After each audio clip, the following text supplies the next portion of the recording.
Bismillah.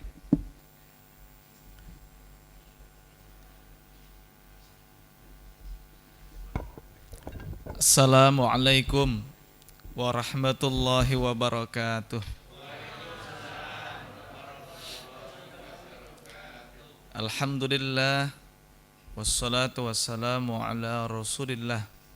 Amma ba'd. Yang saya hormati segenap top manajemen dari Nirmala Cipta Nirmala Group, Bapak Ibu semua, para pengurus yang hadir, termasuk juga di dalam jaringan online yang tetap ikut dalam acara kita bersama-sama. Saya mohon izin untuk menyampaikan dari ilmu dan pengalaman yang saya dapat. Mungkin sedikit saya mengenalkan, di samping saya akademisi, saya juga banyak terlibat di ruang bisnis, termasuk juga pengabdian masyarakat dalam bidang dakwah. Terakhir, saya sedang membina salah satu rumah sakit di Tuban menjadi rumah sakit syariah. Makanya tadi Dokter Tawang saya bilang harusnya rumah sakit kita ini rumah sakit syariah. Alhamdulillah Bapak Ibu, keterlibatan saya di Dewan Syariah Nasional Majelis Ulama Indonesia yang banyak untuk berkontribusi menjadikan bagaimana bisnis kita, termasuk juga lembaga-lembaga yang terlibat di dalamnya itu benar-benar ada nilai kebarokahan. Saya tadi lihat-lihat temanya ini, Dokter Tawang dan tim jangan takut-takut menyampaikan kata-kata barokah, menuju kebarokahan, gitu aja Pak. Kenapa? Karena kalau kita jaya belum tentu sustainable. Betul nggak Bapak Ibu? Ya. Tapi kalau dia barokah punya makna dua. Satu, maknanya az-ziyadah yang artinya bertambah. Yang kedua, maknanya an-nama yang artinya tumbuh. Yang itulah kita kenal dengan istilah barokah, yang kita sering bicara di mana-mana, bagaimana bisnis kita ini sustainable. Nah itu Ibu. Alhamdulillah Bapak Ibu, pertama kita harus bersyukur. Di tengah musibah yang Allah berikan, ternyata rumah sakit itu dapat keuntungan Bapak Ibu. Termasuk ormas, Bapak Ibu sekalian, saya sampaikan, punya keuntungan terbesar, dividennya bisa besar, itu karena COVID Pak. Saya nggak tahu rumah sakit kita Bapak Ibu. Dan itu terus terang, sampai ada satu ormas, dia kelebihan dana, bingung uangnya mau dikemanakan, karena hampir 300 miliar. Oh Bapak Ibu, itu karena COVID. Itu artinya saya ingin kaitkan dengan tema kita. Saya sudah berikan tadi PowerPoint ya Bapak Ibu, barangkali bisa di share. Saya ingin sampaikan itu menjadi kunci. Kita berbicara memberi, kemudian berkontribusi, itu sebenarnya berbicara bagaimana kita sebagai individu itu punya behavior, perilaku yang seperti itu. Maka pertanyaannya bagaimana kita menjadi perilaku yang seperti itu yang kita bahas sedikit saja. Tadi sebelum saya berangkat tadi malam, ya saya coba berenang dulu. Saya jujur dokter, saya walaupun orang agama, saya coba menjaga diri. Bagaimana ketika Allah panggil saya itu dalam keadaan sehat, bukan mati karena sakit. Saya belajar, tapi mati karena memang kita dipanggil oleh Allah. Ini yang saya jaga. Tapi Bapak Ibu sekalian, ketika saya berenang, saya nggak mau sia-siakan. Saya berenang itu ngabisin waktu. Di mana caranya? Saya berzikir. Subhanallah, alhamdulillah, wala ilaha illallah, Allahu akbar. Subhanallah, alhamdulillah, wala ilaha illallah, Allahu akbar. Itulah kita berinovasi, bukan hanya untuk urusan dunia, tapi juga kita besok ketika menghadap Allah. Nah ini sedikit saya belajar betul bagaimana kita ketika nanti diberi kesehatan oleh Allah, kita juga dalam keadaan sehat. Nah, dalam kesempatan berbahagia ini saya ingin menyampaikan Maka ada satu pertanyaan Bapak Ibu, kalau kita ingin mengevaluasi pasca kita Ramadan 1 bulan, sebenarnya kita bermuamalah yang dalam konteks kita bekerja, itu kan tujuannya sebenarnya untuk apa? Mungkin ada di antara kita menyampaikan kita untuk mencari uang. Saya kira pendapat itu nggak boleh ditolak, memang ada. Secara fakta sosial, kalau ada di antara kita yang masih menyampaikan itu, ya itulah fakta. Kita harus akui. Yang kedua, ada mencari nafkah. Sedikit keren, Bapak Ibu. Karena ada bobotnya. Dia bukan hanya untuk kepentingan diri, tapi ada satu yang dia pikirkan dengan nafkah itu. Yang berikutnya, mencari status. Bisa jadi orang itu tidak punya kedudukan di masyarakat karena dia nggak punya pekerjaan. Maka Bapak Ibu sekalian yang hadir semua, baik yang offline maupun yang online, saya sampaikan, ada masyarakat yang dia ketika tidak punya pekerjaan, dia pura-pura bekerja Bapak Ibu. Dan itu satu keadaan yang juga terjadi di masyarakat ketika terjadi COVID-19. Mereka diberhentikan karena memang perusahaannya tidak mampu berjalan lagi. Dia harus mencari-cari cara bahwa yang lain itu melihat dia tetap bekerja. Bayangin Pak Ibu. Dan saya dulu punya perusahaan di bidang keuangan tingkat nasional, dan saya tahu betul bagaimana mengurusi pekerja karena saya sebagai komisaris utama Bapak. Dan saya tahu betul bagaimana ngurusi perusahaan itu. Dan itu luar biasa pengalaman yang juga saya dapat bagaimana untuk mengembangkan bisnis, terutama sesuai dengan prinsip syariah. Yang berikutnya Bapak Ibu, agar bisa kaya. Betul nggak Bapak Ibu? Kalau kita hanya memiliki intention atau niat, tujuannya hanya untuk itu, kita berhenti ketika kita sudah meninggal. Dan itu bukan tujuan kita. Makanya ketika nanti kita berikan tema bagaimana kita memberi, kemudian kita berkontribusi, itu Dr. Tawang sedang berbicara Bapak Ibu itu bukan hanya di dunia hidupnya, tapi di akhirat. Dan itu sudah menjadi fakta bahwa akan ada kehidupan yang nanti pasca kematian. Tidak ada orang yang bantah Bapak Ibu. Nah karena itu saya ingin sampaikan, sebenarnya kita bermuamalah itu ya beribadah. Kalau kita beribadah, maka cirinya adalah untuk memberi dan berkontribusi. Kalau kita sudah melakukan hal demikian, mau didudukan dengan situasi apapun yang terjadi, kita pasti diberi amanah oleh Allah. Makanya tadi Pak Komud ya sampaikan, wah Dr. Tawang ini masih muda, saya senang kalau ketemu anak-anak muda diberi kesempatan karena eranya. Ketika saya ketemu di Rumah Sakit NU Tuban Bapak Ibu, semua struktur anak-anak muda. Saya bilang, wih Dokter Didi ini keren, saya bilang, memilih dan profesional Bapak Ibu. Saya baru masuk di rumah sakit dengan mengetahui semua struktur karena saya harus membina mereka dari segi syariahnya. Dan saya tahu betul Pak Ibu betapa profesionalitasnya anak-anak muda itu. Saya berharap walaupun saya belum kenal Bapak Ibu, dengan 29 tahun berjalan, rumah sakit kita punya keteladanan dalam bidang itu. Kita plus dulu lah Bapak Ibu ya. Kenapa? Tanpa adanya keteladanan, sebuah usaha apapun bidang yang mereka garap tidak akan sustainable. Saya yakin itu. Nah, kalau kita mau berbicara dari segi ekonomi Islam, Bapak Ibu, itu sebenarnya ada visible hand. Kalau kita bicara ekonomi itu, ada tangan Tuhan. Yang di belakang itu tidak kita bisa baca kecuali mereka yang gunakan pendekatan keagamaan. Alhamdulillah kita masih diberi kesempatan. Alhamdulillah Allah masih berikan kita sehat di tengah kondisi yang saat itu saya yakin Bapak Ibu di rumah sakit pun takut gitu.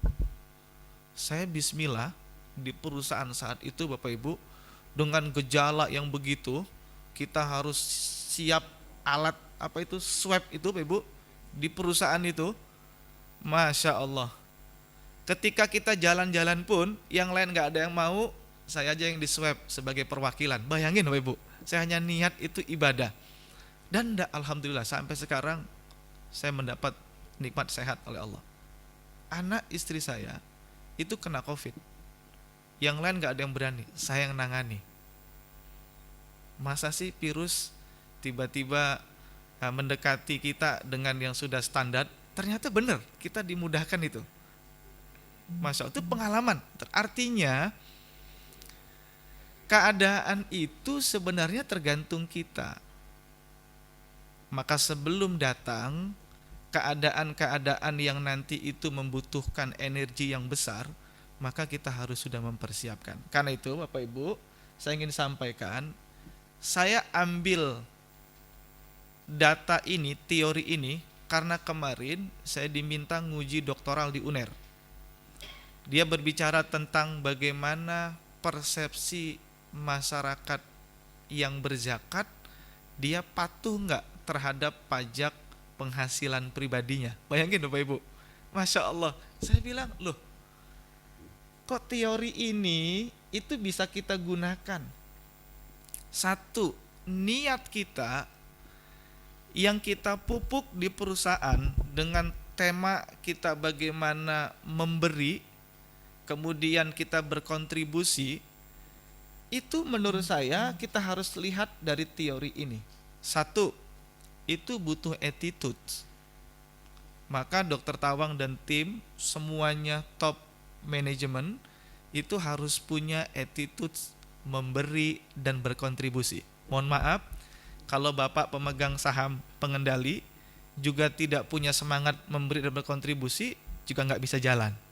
Karena Dr. Tawang berapa keuntungan sekarang? Bapak komisaris utama mentarget sekian, nggak bisa. Maka harus diawali dari atas dan semua tingkat yang paling bawah.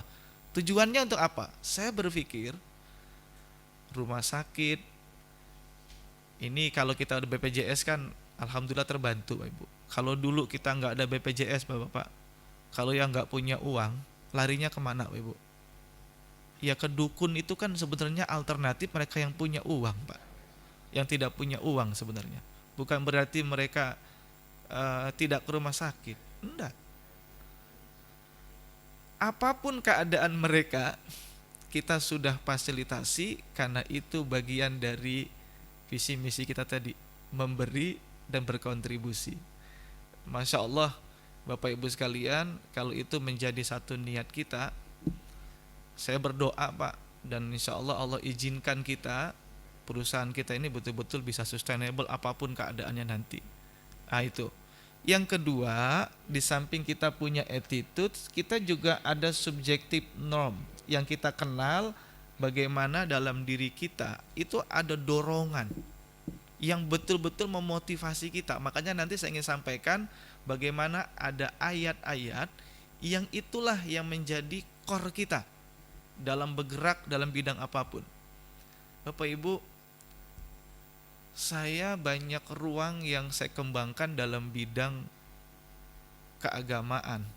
Masya Allah, para programmer dia mendekati saya, para ahli hukum dia mendekati saya, bagaimana untuk berkolaborasi. Pembisnis juga mendekati untuk berkolaborasi. Karena itu Bapak-bapak Ibu sekalian, saya ingin sampaikan dengan fakta dan pengalaman yang saya lakukan. Kalau kita gunakan dimensi spiritual, itu sebenarnya sedang menjadikan diri kita itu diarahkan menjadi orang yang sukses, bukan orang yang terbelakang. Bapak-bapak harus yakin itu. Makanya ketika Dr. Tawang tadi sudah punya label dia halal dalam bidang kehalalan, gizinya, termasuk obat, itu sebenarnya sudah 50% Bapak Ibu ingin menjadi rumah sakit syariah sebenarnya. Tinggal sedikit lagi langkahnya itu sudah bisa dilakukan. Karena itu yang paling sulit sebenarnya. Itu yang paling sulit. Nah yang terakhir dari teori ini, kita ada namanya perceived behavior control. Maka kontrol diri kita di dalam melakukan tadi tujuan kita, di dalam perusahaan memberi kemudian berkontribusi, itu perlu ada kontrol diri kita juga. Karena nanti saya sampaikan ada ayat-ayat yang menyebutkan ada mereka yang mereka selalu mengontrol dirinya, selalu memberi dan berkontribusi. Itu Ibu. Saya tunjukkan nanti beberapa ayat untuk menjadi pedoman kita. Satu, kenapa kita bermuamalah kemudian kita harus memberi dan berkontribusi? Kenapa Bapak Ibu? Karena bermuamalah itu bagian dari ibadah. Udah itu. Kalau kita niatnya nggak beribadah, mohon maaf Bapak Ibu, kekurangan itu lebih dominan ketimbang kecukupan untuk tahapan tertentu. Makanya buat yang muda-muda, mungkin ada yang muda dari saya ingin sampaikan, orang sukses itu ada waktunya. Kadangkala kita dapat itu kita kurang. Kita akan rasakan tahapan itu semua. Yang kedua, kadangkala yang kita dapat itu kita cukup. Belum berlebih, tapi ada waktunya nanti yang kita dapat, kita itu berlebih. Kita rasakan ke sana bisa berbagi, ke sana bisa berbagi. Ada satu cerita baru-baru ini Bapak Ibu, ada mereka punya tanah di Pasuruan kota 27.000. Dia wakafkan kepada organisasi keislaman. Saya bilang jarang-jarang kalau orang zaman sekarang dia berwakaf kayak begitu. Masya Allah. Saya bilang ini harus menjadi contoh kita ke depan. Kenapa? Di tengah orang zaman sekarang ini sedang berebut bagaimana menguasai aset. Padahal dia nggak tahu sebenarnya kebutuhan dia berapa. Yang penting dia bisa banyak asetnya. Dan Bapak percaya atau tidak, saya pernah menangani kasus terkait tentang waris. Setelah saya cek, satu orang punya sertifikat 150 sertifikat tanah. Bayangin Pak Ibu. Masya Allah. Kenapa? Karena ketika dia dapat keuntungan, agar terhindar dari pajak, maka dia beli tanah. Dan saya belajar sebagai anak muda Bapak Ibu, kalau kita sukses kaya, biarlah kaya itu kaya yang benar. Kan Bapak Ibu tahu sekarang budaya flexing yang sedang diincar betul sama petugas-petugas kita yang berwenang, itu kan sesungguhnya tidak lepas dari attitude yang juga terjadi dalam diri kita masing-masing. Maka hati-hati, tapi insya Allah kalau dia memang kaya, ya kaya dengan yang benar, dan itu nggak akan ada pengaruh apa-apa. Insya Allah itu menjadi amanah kita untuk berbagi. Nah karena itu Bapak Ibu, ibadah yang kita lakukan itu sebenarnya tujuannya ke sini. Kalau kita mau bedah dari data-data yang itu teks yang tidak ada keraguan, yang memberi dan berkontribusi itu yang begini. Maka sedikit saya bedah bagaimana manusia itu bermuamalah, dia di sini. Orang yang disebut termasuk yang dibaca oleh qori kita tadi itu surah Ali Imran 133, 134, 135. Saya coba kutip 134-nya. Orang yang bertakwa itu adalah dia yang selalu memberi dan berkontribusi, atau bahasa saya di sini, dia memberi dan berkontribusi tiada henti. Mau cukup, mau kurang, apalagi berlebih, dia nggak pernah lupa tanggung jawab itu. Saya ingin sampaikan sedikit Dr. Tawang, Bapak Ibu sekalian, saya ingin sampaikan. Dalam bekerja, kalau kita gunakan prinsip ekonomi Islam, itu dia sedang bersirkah. Kita sedang menyatu, berkumpul antara individu, menyatukan semua yang terlibat di dalamnya. Yang punya uang, pemegang saham. Yang punya keahlian mewakili pemegang saham, jadi komisaris. Begitu Pak. Yang mengelola, dia bagian top manajemen, termasuk struktur di dalamnya, termasuk karyawan. Semua kita, uang maupun amal dalam bentuk keahlian menyatu untuk melaksanakan satu tujuan. Karena itulah kita mendapatkan gaji itu halal, bukan haram. Kenapa Bapak Ibu? Karena kita sudah ada prinsip syariah yang dikenal dengan istilah ijarah mausufah fi zimmah. Keahlian yang kita miliki itu disewa oleh manajemen untuk menjalankan satu visi kemanusiaan di bidang kesehatan. Karena ada pendapatan, maka kita berikan ujroh kepada karyawan. Itu Pak Ibu. Karena itulah mengapa nanti kalau rumah sakit syariah, kontrak kerjanya itu bukan kontrak kerja. Jadi kontrak kerja berdasarkan ijarah mausufah fi zimmah. Gitu dokter. Jadi semua terlibat. Diukur berdasarkan prinsip-prinsip syariah yang ada. Nah, oleh karena itu Bapak Ibu, kalau memang kita bekerja itu bagian dari ibadah, berarti kan ini tempat jalan hidup amal soleh kita. Betul nggak Bapak Ibu? Ya. Janganlah bersedih. Gitu, Pak. Maksud saya begitu Pak. Jangan bersedih. Bersyukur.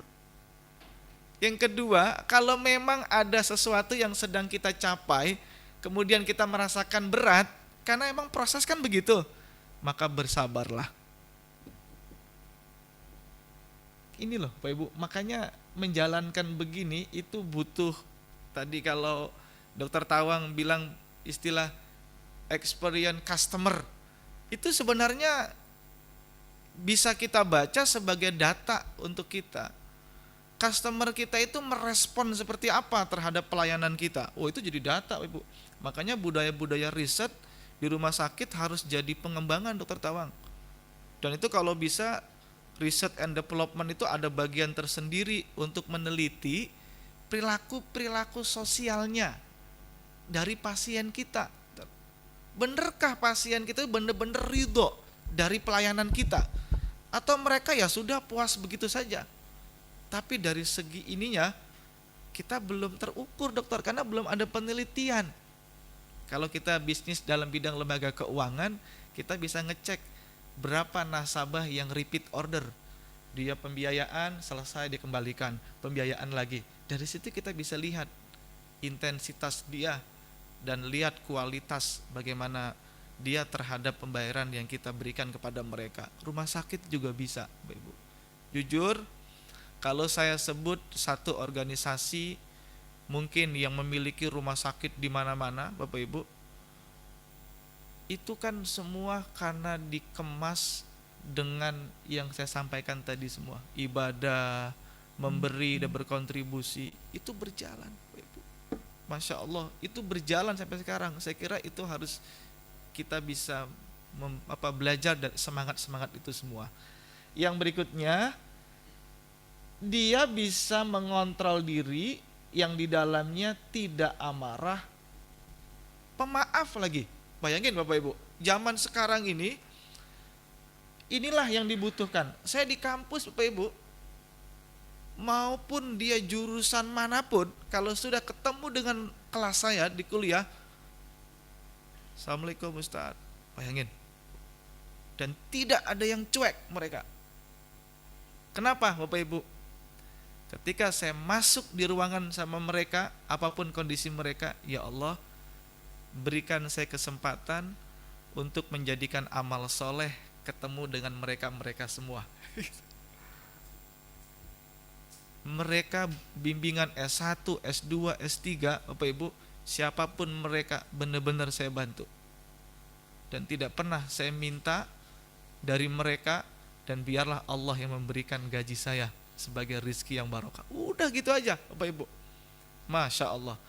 Yang namanya kita batin ini luar biasa. Tiba-tiba datang mereka karena pernah kita bantu, sudah jadi supervisor Bapak Ibu. Assalamualaikum Ustaz, cuma bawa kue Bapak Ibu. Datang ketemu saya hanya untuk ngasih terima kasih, dia sudah jadi supervisor di satu pabrik. Bayangin Ibu, nangis saya. Yang kedua, ada orang yang masuk ke dokteran, dokter Tawang, saya bantu karena kan sulit kalau nggak dikenal. Saya hanya bilang, saya titip, ini saudara saya masuk ke dokteran. Hanya begitu dokter. Masya Allah, anaknya sudah lulus, dia dari Jawa Tengah sana, pingin ketemu, ternyata menyampaikan, saya pingin ketemu Ustadz. Kenapa? Mengucapkan terima kasih, anak saya sudah lulus. Masya Allah, saya kaget Pak. Orang ternyata ada amal soleh yang gak pernah saya tahu itu. Kedokteran Bapak Ibu, saya tanya, saya pesan, Pak, saya pesan, yang penting adek jadi dokter yang betul-betul bermanfaat untuk masyarakat. Saya hanya itu aja pesan Pak. Masya Allah Bapak Ibu, itu kalau kita sudah dapat nanti dokter-dokter yang begitu Bapak Ibu, negara kita apapun yang terjadi pasti bisa berjalan Pak. Jujur Bapak Ibu, walaupun di tengah-tengah sana mereka yang berduit, dia keluar negeri, itu biarlah mereka. Dengan sentuhan dokter Tawang, apapun penyakitnya bisa sembuh. Itu barokah gak Bapak Ibu? Nah itu yang kita butuhkan sekarang. Masya Allah.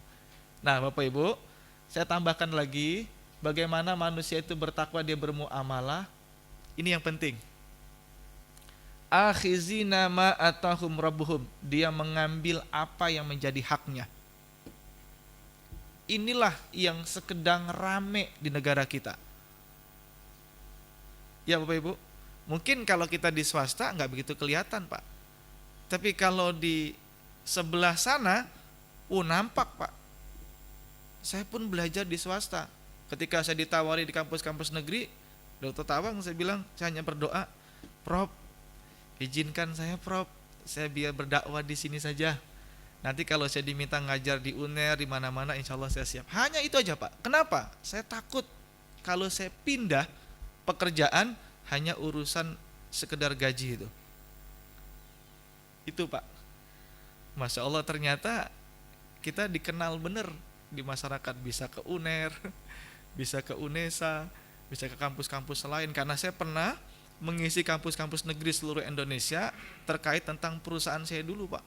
Bagaimana saya punya buku, saya mengembangkan entrepreneurship dan pengembangan usaha dalam bidang keuangan syariah. Dan itu saya berikan magang industri gratis bagi kampus-kampus negeri se-Indonesia. Itu Bapak Ibu.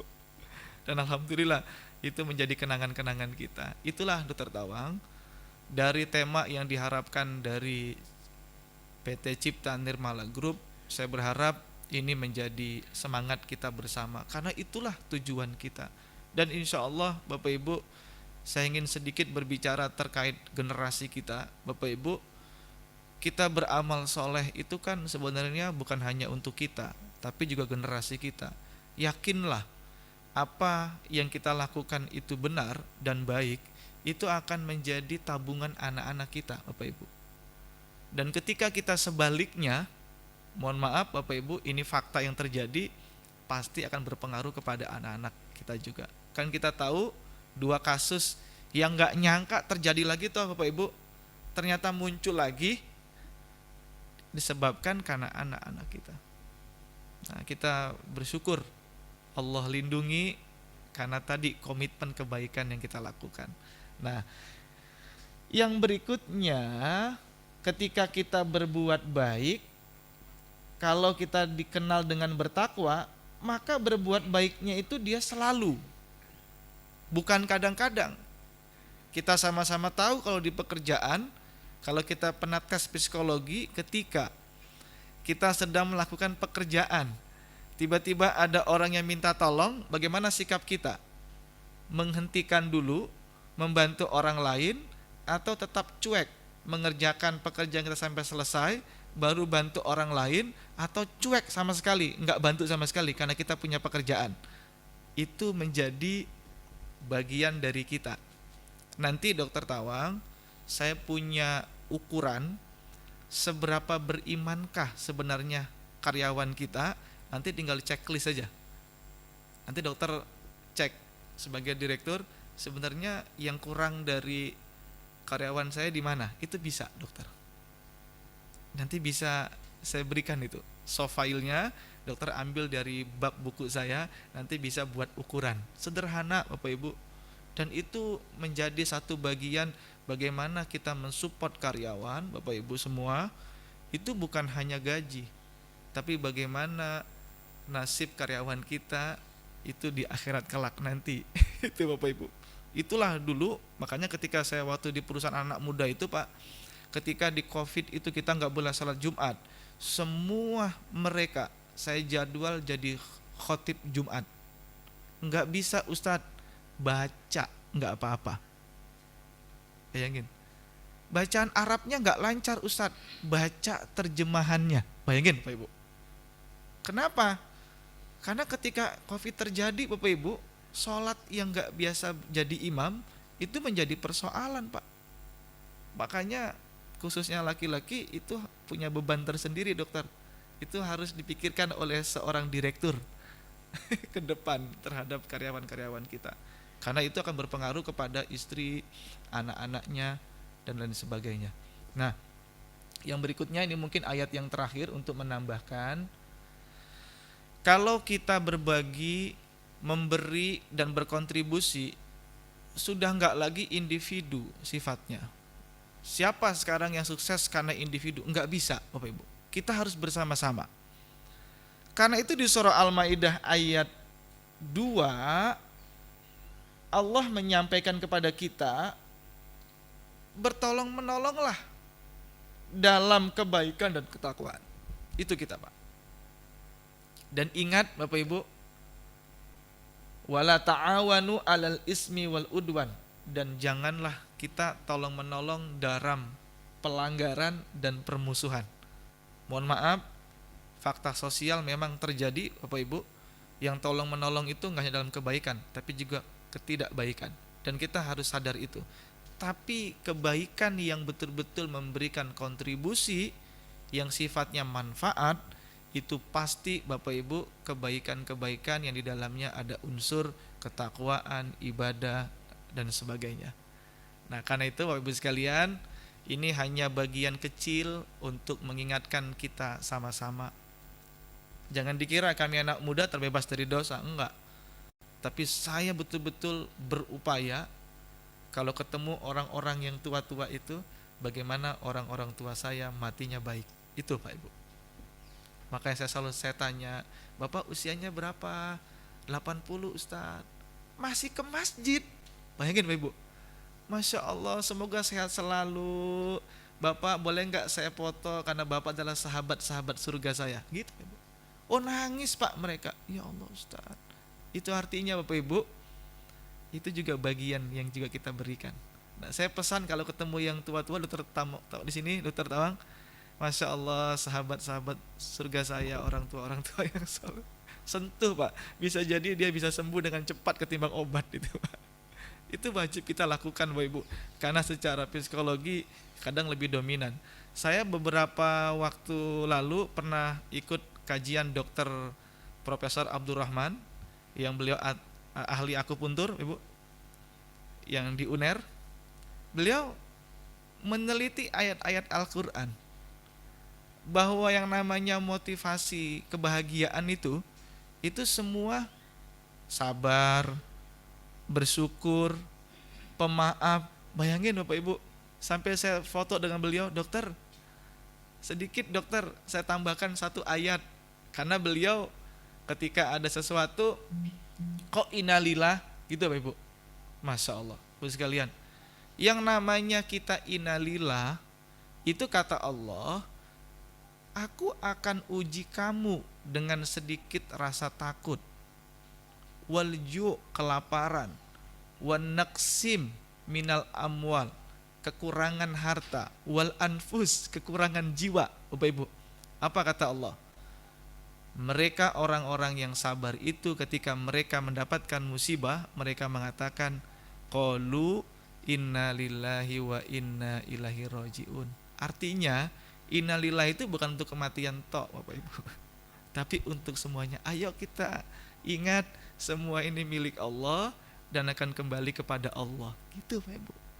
Ini insya Allah beban ininya Pak. Ini kan sebenarnya Pak Ibu, kalau dalam kajian keagamaan Pak, dari prinsip syariah, orang itu sekarang bukan hanya berdasarkan teks Pak, tapi berdasarkan pengalaman batin. Itu dinilai Pak secara psikologi, yang kita kenal dengan namanya pendekatan irfani atau pendekatan istislahi. Ada manfaatnya nggak di situ? Pengalaman-pengalaman batin itu bisa menjadi solusi Bapak Ibu. Makanya seorang dokter semakin banyak praktek, semakin banyak pengalaman nggak dokter? Coba kita kalau ke dokter, karena milihnya yang mana Pak? Yang muda apa yang tua? Iya, karena dia semakin ahli dengan pengalamannya itu.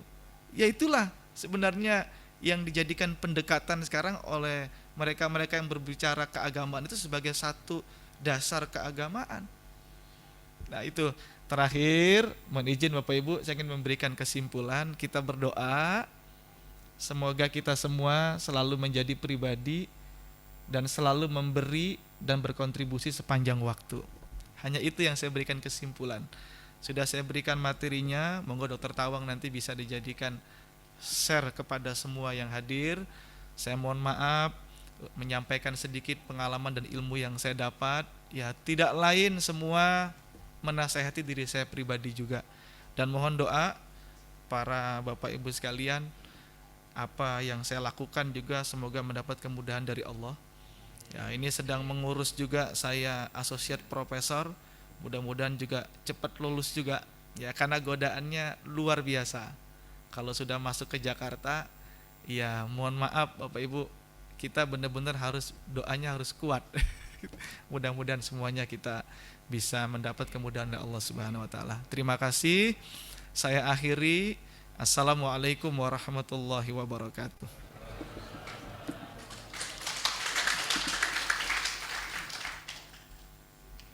Ustadz, mohon izin Ustadz untuk sekaligus menutup dengan doa Ustadz. Yeah.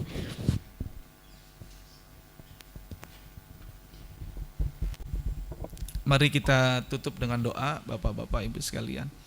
Alhamdulillahi Rabbil Alamin. Allahumma salli ala Muhammad wa ala ali Muhammad kama sallaita ala Ibrahim wa ali Ibrahim innaka Hamidum Majid. Ya Allah, pada pagi ini kami bermunajat padamu ya Allah. Jadikanlah pertemuan kami pertemuan yang barokah. Jadikanlah pertemuan kami pertemuan yang penuh dengan rahmat dan fadilah-Mu ya Allah. Rabbana atina min ladunka rahmah. Dengan rahmat dan fadilah-Mu ya Allah, jadikanlah segala aktivitas, usaha, bisnis, pekerjaan kami ya Allah, pekerjaan yang memberikan kebahagiaan kami tidak hanya dunia tapi akhirat kelak. Wahyi lana min amrina rasyada. Jadikanlah petunjuk-Mu ya Allah di dalam membimbing aktivitas kami di rumah sakit ini. Jadikanlah ya Allah dengan rahmat dan fadilah-Mu, ketika kesembuhan itu mudah, jadikanlah mudah ya Allah. Ketika kesembuhan itu sulit ya Allah, mudahkanlah bagi kami ya Allah, sehingga semua menjadi sarana bagi kami untuk memberikan pelayanan terbaik buat customer kami ya Allah. Rabbana atina fid dunya hasanah wa fil akhirati hasanah wa qina azabannar. Kami bermunajat padamu ya Allah, berikanlah dari apa yang kami lakukan menjadi kebahagiaan bagi kami dunia dan di akhirat kelak. Hindarkanlah kami ya Allah dari segala malapetaka, musibah, cobaan, ujian ya Allah. Dan hindarkan pula kami ya Allah dari siksa-Mu di akhirat kelak, yaitu siksa api neraka. Dan sebaliknya ya Allah, tempatkanlah kami tempat yang terbaik, yaitu surga-Mu. Rabbana afrik alaina sabran wasabbit aqdamana wansurna 'alal qaumil kafirin. Ya Allah, limpahkanlah kesabaran kepada kami, teguhkanlah segala langkah-langkah kami, dan jadikanlah penolong-Mu ya Allah dalam setiap aktivitas kami. Rabbana wa taqabbal du'a. Ya Allah, ijabalah segala permohonan kami. Wa tub alaina innaka antat tawwabur rahim. Sebagai hamba-Mu ya Allah, ketika kami ada salah, ketika kami ada khilaf ya Allah, kami bertaubat ya Allah pada hari ini, karena Engkau Maha menerima taubat lagi Maha penyayang. Subhana rabbika rabbil izzati amma yasifun, wassalamun alal mursalin, walhamdulillahi rabbil alamin. Walhamdulillahi rabbil alamin.